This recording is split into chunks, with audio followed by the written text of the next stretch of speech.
qui indique qu'il y a des militaires israéliens qui sont à la frontière algérienne. Il n'y en a pas. Les autorités algériennes n'ont jamais montré une preuve. Et nous n'avons jamais trouvé une preuve. Il y a de la coopération militaire. Il y a un exercice militaire international à laquel Israël a participé et qui s'est déroulé sur le sol marocain, effectivement. Mais dire qu'il y a des bases israéliennes, c'est complètement faux. Il n'y a pas de preuves. Il n'y a vraiment pas de preuves. Si vous avez des preuves, montrez-les. Moi, je serai le premier à les dénoncer.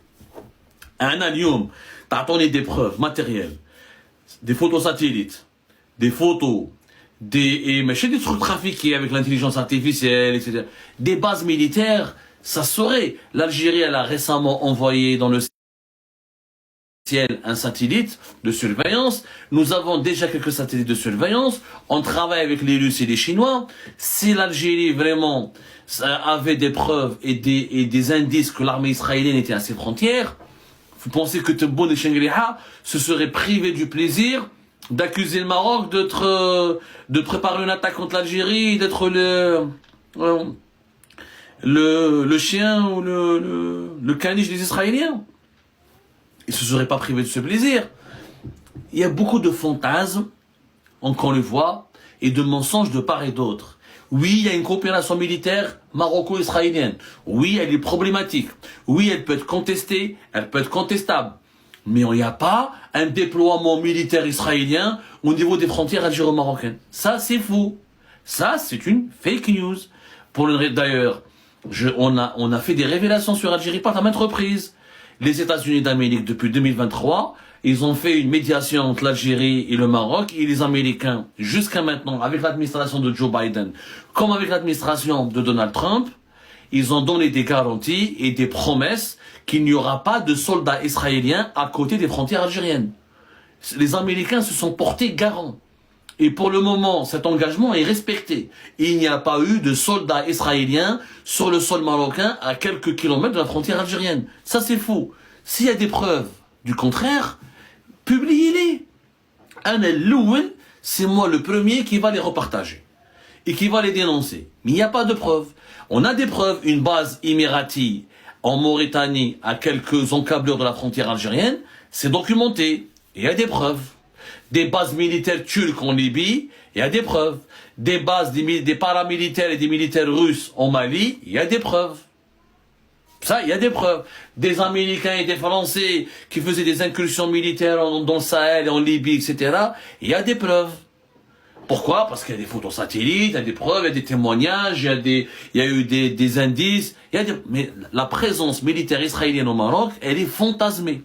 Elle est fantasmée. Le Maroc a fait une alliance militaire avec Israël pour contenir l'Algérie, pour effrayer le régime algérien. Mais il n'a pas éprouvé la nécessité de demander à l'armée israélienne d'aller jusqu'aux frontières de l'Algérie, parce qu'il n'y a pas de guerre entre l'Algérie et le Maroc. Je vous rappelle, il y a un statu quo, il y a une guerre froide, il y a de la méfiance, mais il n'y a pas de guerre déclarée. Donc soyons honnêtes, arrêtons de véhiculer des fantasmes.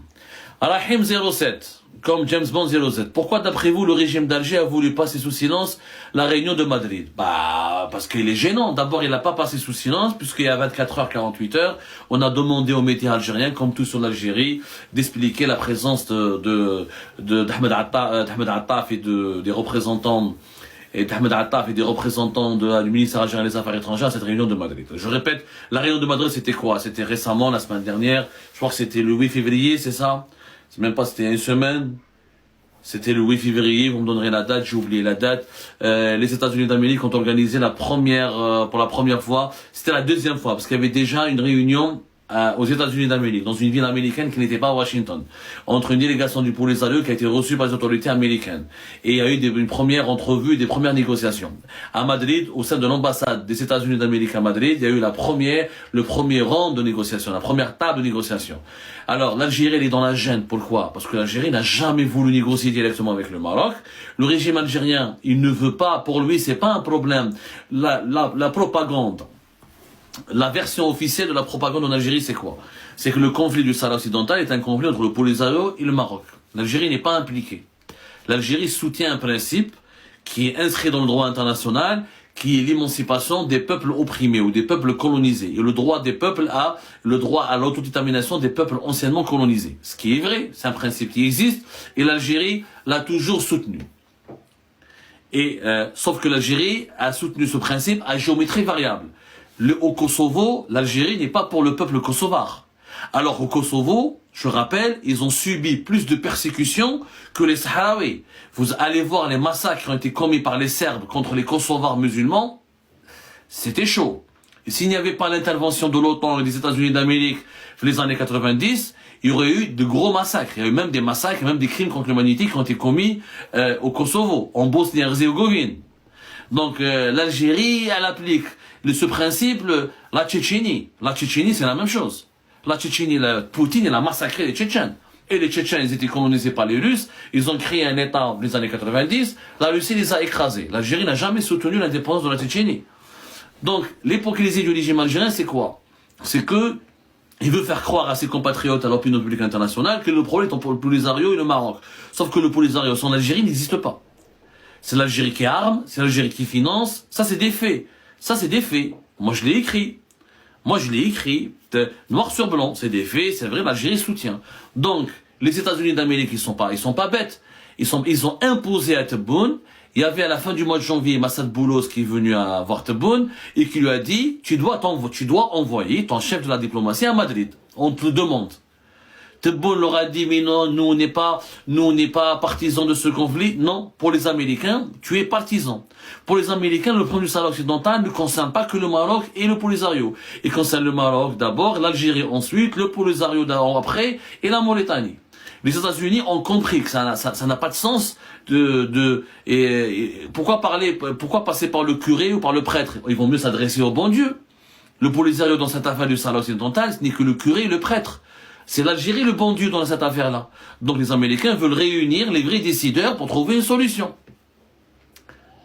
Et la solution au Sahara occidental, au problème du Sahara occidental, elle est entre les mains des Algériens, des dirigeants algériens, des dirigeants marocains.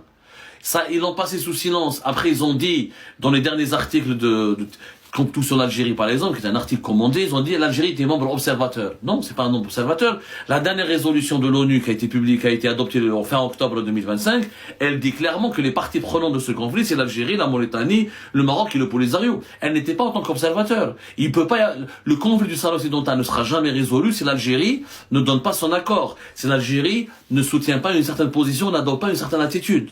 Donc le régime algérien était gêné. D'un côté, il dit, moi je plie pas, et Tebboune, pourquoi Tebboune est dans des sales draps? Parce la question du Sahara, la doctrine du régime algérien autour du Sahara occidental, elle date pas de l'époque Tebboune. L'Algérie, elle soutient le Polisario depuis de très longues années. La différence, c'est que Tebboune, il en a fait une affaire sacrée. Samhouni, hein? Tebboune, il en a fait une affaire sacrée. C'est une affaire nationale. Il a mis la question sahraoui sur le même pied d'égalité que la question palestinienne. Et il en parle chaque jour. Sahara occidental, 8 jours. Il en a fait son principal pilier de sa politique étrangère. Bouteflika, il est légitime, mais à part Boumediene, parce que Boumediene, il était en guerre contre Hassan II, il y avait des batailles à Amgala, etc., il y avait la guerre des sables, mais les régimes après Boumediene, de Chadi Bejdid jusqu'à Bouteflika, le Sahara occidental est une affaire de principe, mais pas un pilier de la politique étrangère. Pas un pilier, pas le prisme à travers lequel l'Algérie adopte ou révise ou évalue son comportement et ses relations avec les autres pays. Bouteflika n'a jamais rompu les relations avec la France ou avec l'Espagne parce qu'ils ont soutenu la marocanité du Sahara occidental. Jamais de la vie. Et à l'époque, ils la soutenaient pas officiellement, mais ils étaient beaucoup plus proches de la feuille de route marocaine, comme la France par exemple, que du principe de neutralité. Tebboune, il en a fait une affaire sacrée. Il a utilisé l'affaire du Sahara occidental pour alimenter la marocophobie en Algérie. Donc, du jour au lendemain, avec Donald Trump, on lui dit, allez, vas-y, tu dois venir. Tu dois venir négocier avec toi. Tu dois venir pour parler. Il peut pas l'assumer. D'un côté, il dit la souveraineté nationale, et personne ne dicte ma conduite, et l'Algérie n'a peur de personne, et l'Algérie se contrefiche de tout le monde, et l'Algérie c'est un pays souverain, et du jour au lendemain, il y a Donald Trump, il envoie son envoyé spécial, et il te dit, je te veux la semaine prochaine à Madrid. Ahmed Attaf, il est venu la veille à Madrid, il a assisté au pourparlers, et l'Algérie va assister à tout le processus. Pourquoi? Parce que c'est Donald Trump qui le veut. C'est Donald Trump qui le veut. Et Tebboune ne peut pas dire non à Trump. Et d'ailleurs, heureusement que Donald Trump est là, parce qu'à un moment donné, la salle occidentale, il faut qu'il soit résolu, il faut qu'il soit réglé, ça ne peut pas durer. Ce conflit doit être réglé. Quand on parle tôt ou tard, à bon gré, mal gré, ce conflit doit être réglé. Et l'Algérie ne peut pas rester dans la position de l'impasse. Parce que la stratégie de l'Algérie, c'était de prolonger le statu quo au Sahara occidental le plus longtemps possible pour contenir le Maroc, pour bloquer le Maroc, pour l'affaiblir. Cette stratégie ne marche plus. Puisque les plus grandes nations du monde soutiennent la souveraineté du Maroc sur le Sahara occidental. Donc autant négocier un principe, une solution qui garantirait, qui offrirait à l'Algérie une sortie honorable, et que pour les Arabes une sortie honorable, et qui ramènera la paix au Maghreb. Koussi, notre question, quel est votre avis sur la vente de la Russie à l'Algérie comme premier client exclusif voilà. Alors l'Algérie n'était pas le premier client exclusif des avions de 5e génération, c'est ça. C'est le Sukhoi, les dernières générations de Sukhoi. Il y avait l'Égypte auparavant qui voulait commander, ensuite elle a annulé. Il y avait l'Inde, je sais que l'Inde elle a voulu commander, ensuite il y a eu un problème. L'Algérie c'est le premier client qui a reçu. Et effectivement c'est Sukhoi. Bah, l'Algérie a toujours été un grand client de l'industrie militaire russe. L'Algérie en réalité n'a pas le choix. Personne ne lui vend des armes. C'est le problème. Parce qu'il y a certains Algériens et Algériens qui essaient de croire que c'est une performance. C'est une réalisation. D'abord, ce n'est pas une performance d'acheter des armes aux autres. Ce serait une performance si nous étions nous-mêmes les fabricants de nos propres armes. Et encore, on a acheté une quantité limitée de ces avions-là. Et l'Algérie, elle a acheté elle a d'abord, parce que je vois, il y a pas mal encore une fois, de désinformation qui circulent, parce qu'il y a des vidéos d'un sénateur américain qui a demandé des sanctions contre l'Algérie, etc. Mais l'administration américaine, depuis Joe Biden jusqu'à même Donald Trump, elle était au courant. L'Algérie, elle avait informé les États-Unis d'Amérique qu'elle allait acheter ces avions militaires russes. Et elle a, je dirais même, obtenu même la caution et le feu vert des Américains, à condition que ces armes soient achetées à une quantité limitée et pour juste garantir un équilibre de force avec le Maroc. C'est tout, pour équilibrer un rapport de force avec le Maroc. Parce que le Maroc, il est armé, il est en train d'acquérir les dernières générations de technologies militaires israéliennes et américaines, surtout israéliennes. L'Algérie, elle se doit, au nom du principe de l'équilibre et de la précaution, de se moderniser et de s'équiper. Donc c'est de bonne guerre. L'Algérie a le droit d'acheter les armes qu'elle veut. C'est pas parce qu'elle achète des armes russes ou des avions de dernière génération, comme les Sukhoi, qu'elle va pour autant attaquer le Maroc ou un autre pays. Donc c'est pas vrai. La Russie, elle est en manque d'argent. Son industrie militaire, elle a besoin de fonds et d'argent. Donc elle vend à qui il veut acheter. Ces avions ont eu du mal à se faire vendre. Contrairement à ce qu'on pense, ces avions ne sont pas aussi redoutables et aussi super développés, aussi super ils n'ont pas une certaine supériorité technologique. Donc ils ont eu beaucoup de mal à se vendre, à se faire vendre en tout cas. Il y a eu énormément de concurrence et l'industrie militaire russe, elle commence à respirer parce que le conflit ukrainien il va vers sa fin et que l'industrie militaire russe elle est beaucoup moins saturée. Au départ de 2022 à 2025, elle était totalement saturée. La Russie a livré très peu d'armes à l'Algérie. Parce que les grandes unités de fabrication d'armement russes étaient dédiées exclusivement aux besoins de l'armée russe pour le front ukrainien. Donc, l'Algérie a attendu jusqu'à 2026 pour récupérer quelques armes modernes. Mais l'Algérie aurait aimé. Elle a des besoins de modernisation et franchement, on a fait de cette affaire une affaire d'État. On lui a donné une dimension, on l'a surdimensionné. On a exagéré l'importance et les enjeux de cette affaire-là. C'est pas la première fois que l'Algérie achète des armes russes modernes. L'Algérie n'a pas le choix. Les pays occidentaux ne veulent pas lui vendre des armes. Ne veulent pas. Les États-Unis d'Amérique ont tant trop vu la démarche de vendre des armes à l'Algérie, mais les armes les plus sophistiquées, il n'y a que la Russie. Même la Chine et l'Inde n'ont pas envie de vendre beaucoup d'armes, des armes sophistiquées à l'Algérie.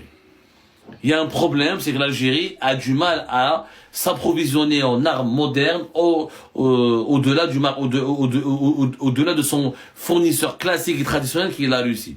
Il y a des rapports historiques et traditionnels, et les Russes, ils vendent aux Algériens, parce que les Algériens, ils payent bien les Russes, et il n'y a pas de fournisseur potentiel ailleurs. Honnêtement. Et jamais les Américains ne vont vendre à l'Algérie des avions de chasse très modernes.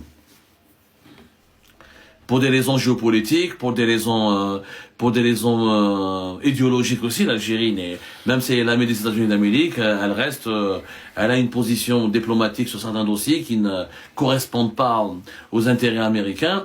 Donc les Américains, ils ne vont vendre leurs armes qu'à des pays amis. La Russie, elle est beaucoup plus neutre que les États-Unis d'Amérique, elle a besoin d'argent, et encore, les Russes ne donnent pas les armes les plus sophistiquées à l'armée algérienne. Ils vendent au compte-gouttes.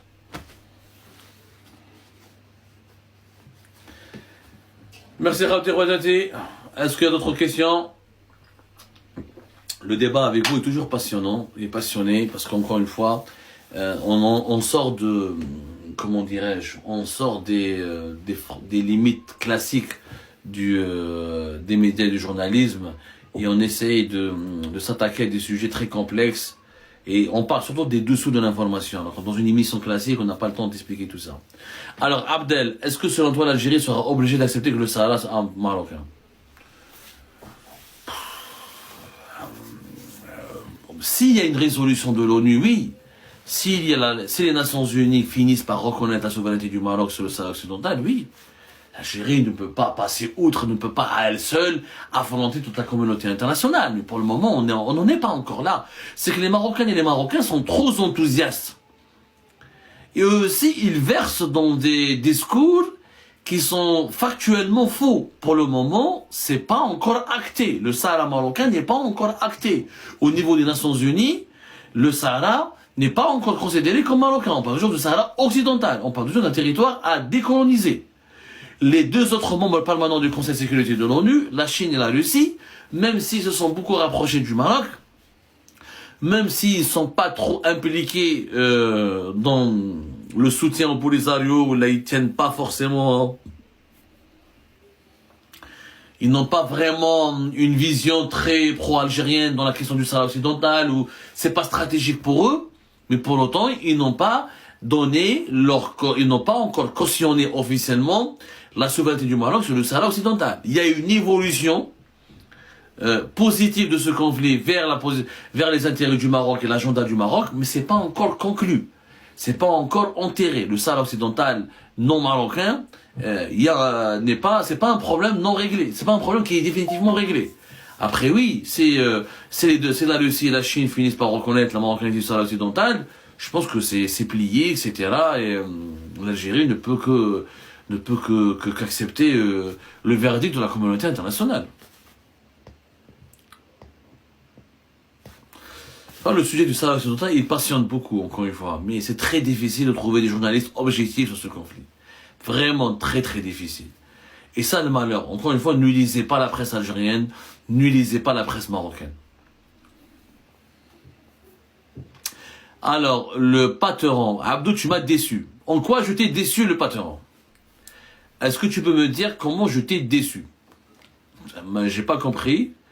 Tu pourrais m'expliquer? J'aimerais bien te répondre. D'ailleurs, je ne vois pas pourquoi je devrais te décevoir. Je vois pas pourquoi je devrais te décevoir.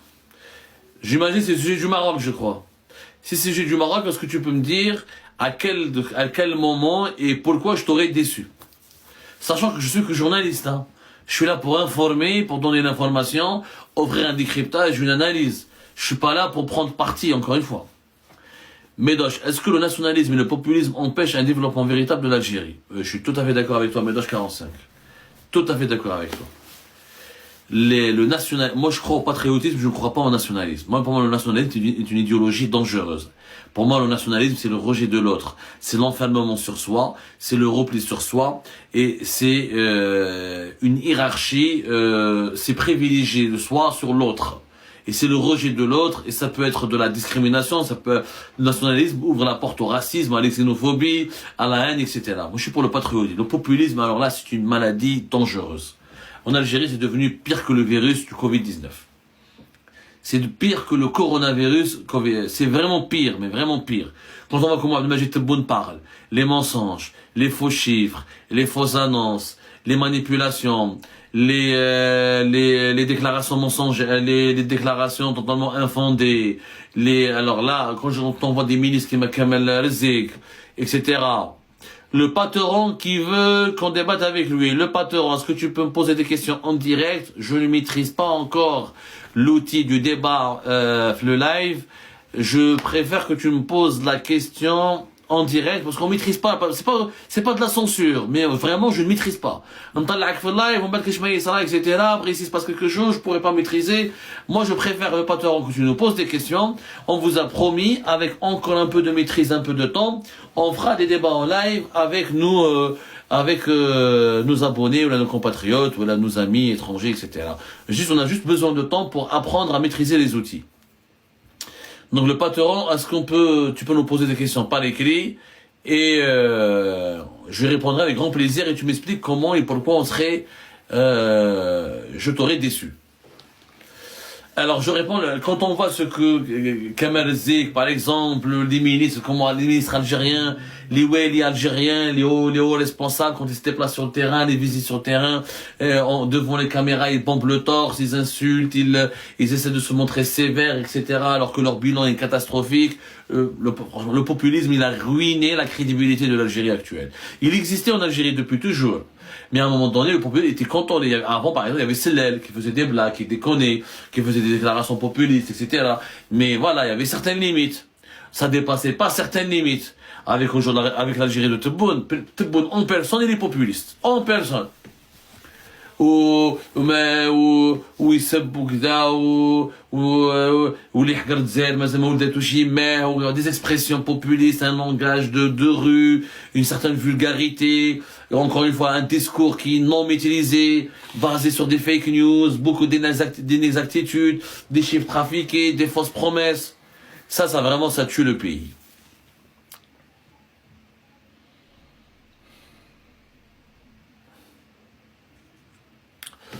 Alors le patron, j'attends toujours qu'ils nous disent en quoi je l'ai déçu. A16, A2, à t'écouter, rien qui va en Algérie. Alors A16, 2, il y a des choses qui vont en Algérie, mais qui ne sont pas du mérite de Abdelmajid Tebboune. Alors je ne dis pas que rien ne va en Algérie. Je dis que l'Algérie de Tebboune ne va pas bien. Et que rien ne va dans l'Algérie de Tebboune. En Algérie, il y a eu des acquis, etc., qui datent de l'époque d'avant Tebboune. Et quand je t'invite à regarder notre émission, qu'on a fait dernière fois, Abdelmajid Tebboune a dépensé 670 milliards de dollars, 670 milliards de dollars en 6 ans. 6 ans. 770 milliards de dollars. Si tu trouves que l'Algérie d'aujourd'hui, avec 670 milliards de dollars de dépenses, elle va bien, ou là, t'as bu quelque chose.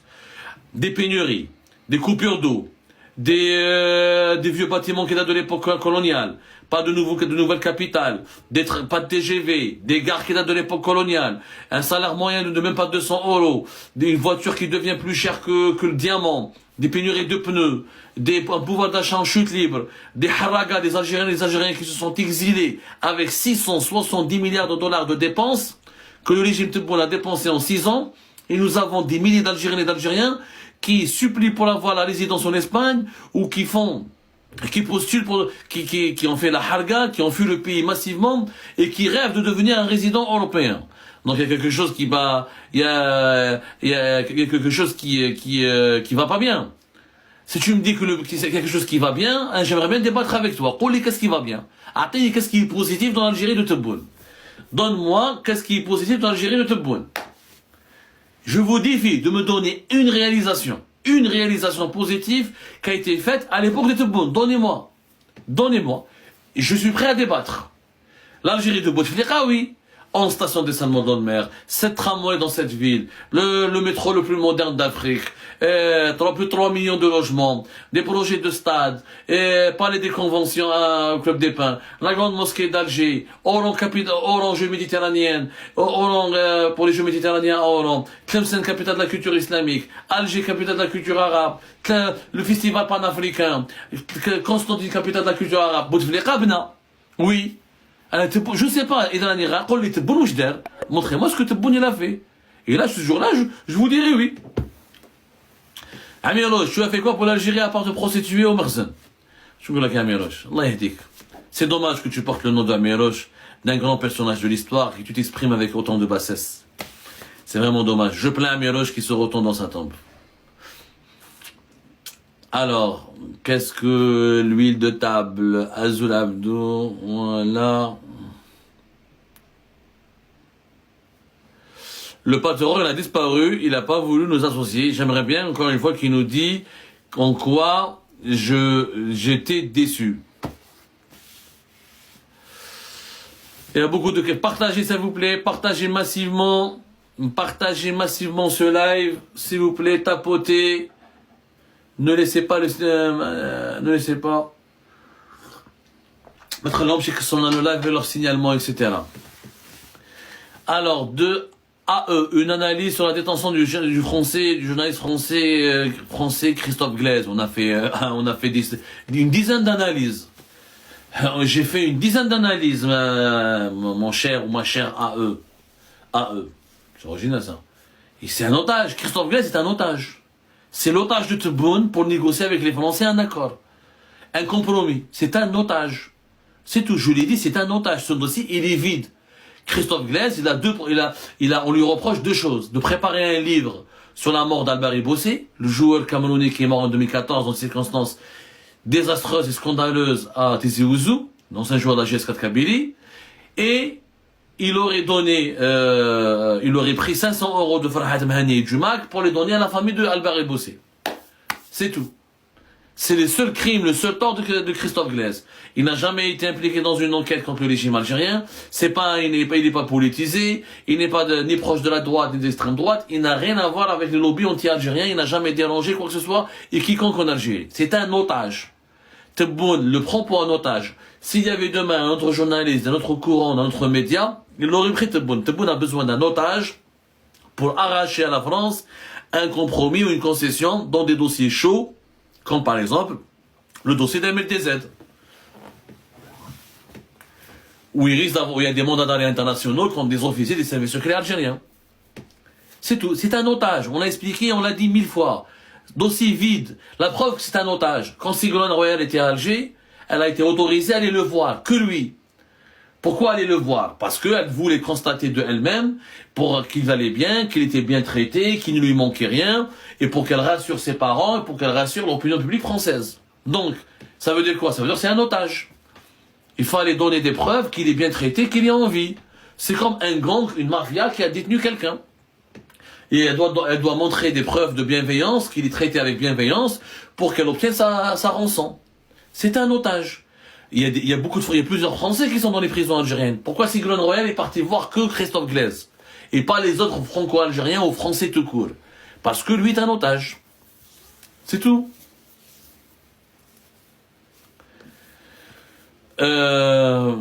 Terminator, pourquoi il ferme la porte à l'importation des pneus et autres? Parce que Abdelmajid Tebboune, il a accès, il est en train de déterminer, de baser sa politique, de sa gouvernance économique sur le principe de la préservation des réserves de change. Tout ce qui touche aux réserves de change, Tebboune l'interdit. Tebboune, il a un seul objectif, que les réserves de change ne s'épuisent pas, pour ne pas aller vers l'endettement extérieur.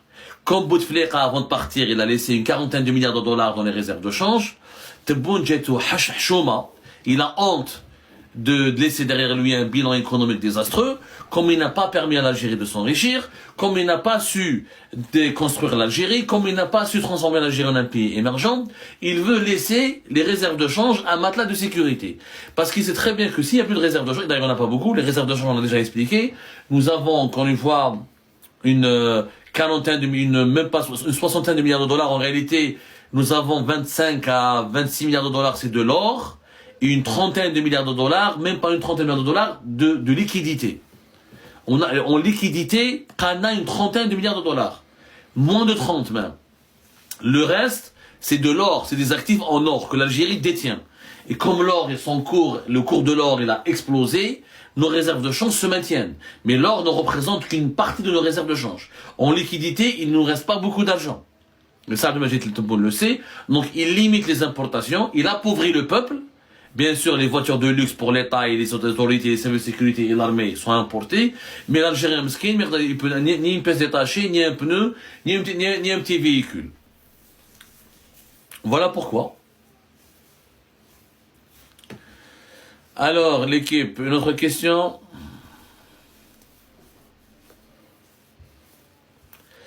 Alors, je vois qu'on parle beaucoup. Les questions sont en train de trop rapides, Yashma.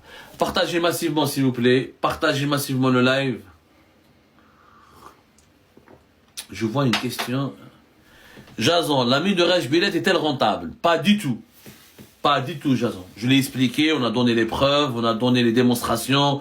On a fait, je pense, de belles enquêtes là-dessus. D'ailleurs, vous avez été très nombreuses et nombreuses sur nos enquêtes. On a même la dernière émission qu'on a faite, on a expliqué comment ils utilisent un minerai de fer importé pour le blending. C'est quoi le blending? C'est était rentable. Si Rajbilet pouvait être rentable, pourquoi ils font du blending à Oran pour le donner qu'est-ce qu'il a fait pour le vendre, pour le donner à Toshelli. Toshelli, il a fait quoi avec Toshelli? Ils ont fait quoi avec Toshelli? Ils ont ramené du minerai de fer qui est pur, qui n'est pas pollué par le phosphore, ils l'ont mélangé avec le minerai de fer de Rajbilet à hauteur de 20-30% uniquement pour le minerai de fer de Rajbilet, et ça a donné un minerai de fer propre. L'Algérie, elle importe du minerai de fer pour faire le blending. Il faut attendre jusqu'à l'année prochaine apparemment pour voir est-ce que la déphosphoration, elle va marcher, ça va fonctionner à coût de 1,5 milliard jusqu'à 2 milliards de dollars avec les partenaires chinois. Ça va nous coûter très cher. General Slaman l'a expliqué, moi je l'ai expliqué, beaucoup d'experts l'ont expliqué, mais bon, Tebboune ne veut écouter personne parce qu'il veut faire croire aux Algériens et aux Algériens que c'est une belle réalisation. Parce qu'il n'a fait que cela. Comme il n'a pas eu d'autres idées, la seule idée de Tebboune est d'exploiter une mine. Et pour lui, c'est une performance. C'est-à-dire, au lieu de faire des énergies renouvelables, la bourse, les start-up, créer des usines industrielles, aller dans la transformation industrielle, transformation économique, technologique, etc. Comme il n'a pas de projet, il sait faire qu'une seule chose, c'est d'exploiter les mines. Donc quand on lui dit que Rajbilet n'est pas rentable, n'est pas bon, on est accusé d'être des traîtres, on est accusé d'être des salopards, on est accusé d'être pas des Algériens, etc. Or, il n'est pas rentable. Je le répète, je vous défie. On va se voir, parce que la dernière étape du projet Rajbilet, c'est 2040. Même en 2040, on va faire les comptes. Il sera jamais rentable. Et je vous dirai, Rajbilet sera pire que le scandale sur la traque. Après le départ de Tebboune, vous allez voir les scandales de corruption c'est l'un des plus gros scandales de dilapidation d'argent public. Et on l'expliquera plus tard, on est en train de travailler là-dessus. Le patron, je voulais organiser un débat avec toi. Les Marocains, avec les Marocains, tu m'as dit OK. Bien sûr, le patron. Moi, je suis d'accord avec toi, mais je suis prêt à débattre avec les Marocains. Je débat chaque jour avec les Marocains. Bien sûr, je suis prêt à débattre. Il faut juste me dire de quel Marocain il s'agit. Il faut débattre avec des gens sérieux, qui sont modérés. Moi, je débat pas avec des extrémistes. Non. Moi, je suis prêt. Bien sûr, je suis prêt à débattre. Je n'ai aucun problème. Je n'ai jamais refusé le débat. Ni avec les partisans du régime Tebboune, ni avec les opposants, ni avec les partisans du palais royal marocain, ni avec ses opposants, ni avec... Je débat avec tout le monde tant que les règles du débat soient respectées. Tant qu'il y a du respect, pas d'insultes, pas de calomnie, pas d'appel à la haine, pas d'appel à la violence, il faut que le débat soit constructif.